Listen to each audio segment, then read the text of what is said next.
Today on Cruiseman's Garage, we're installing this Honda tall windscreen on this 2018 Honda Goldwing Tour. However, you can also use this windscreen on the Honda Goldwing.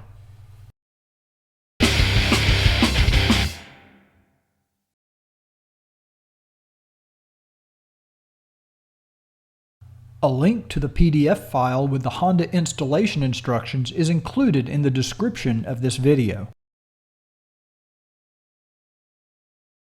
Here you can see the difference between the Honda tall windscreen and the stock windscreen.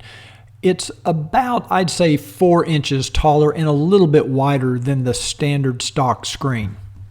Raise your windscreen to the highest position and hold the switch in the up position while turning the bike off, and it will remain in the highest position. It's a good idea to thoroughly clean your existing windscreen before removing it. I'm just using clear water, and I use these little microfiber glass cleaning cloths. They're very easy on the plastic, and they're kind of quilted. They do a really good job. And just dry everything off as well as you can before getting started. The plastic windshield covers are held in place with these little plastic rivets. You're probably familiar with these if you've worked on the bike before. Just punch in the center of the rivet with a screwdriver or a pick, and then you can get your fingernail underneath. It's a little challenging because it's kind of in a recessed area, and just pull out that rivet like I'm doing here. There's one on each side for each cover.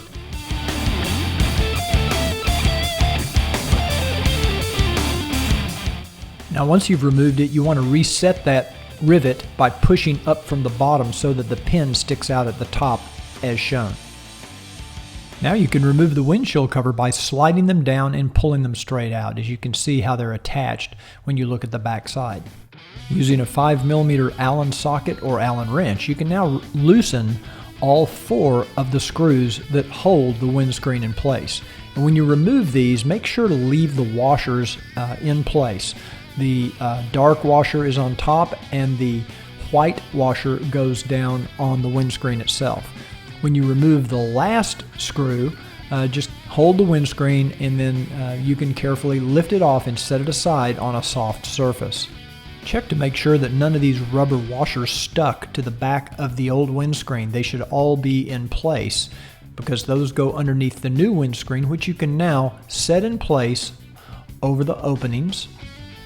And then we'll just simply reinstall the 5mm Allen screws in the same way you took them off the old windscreen.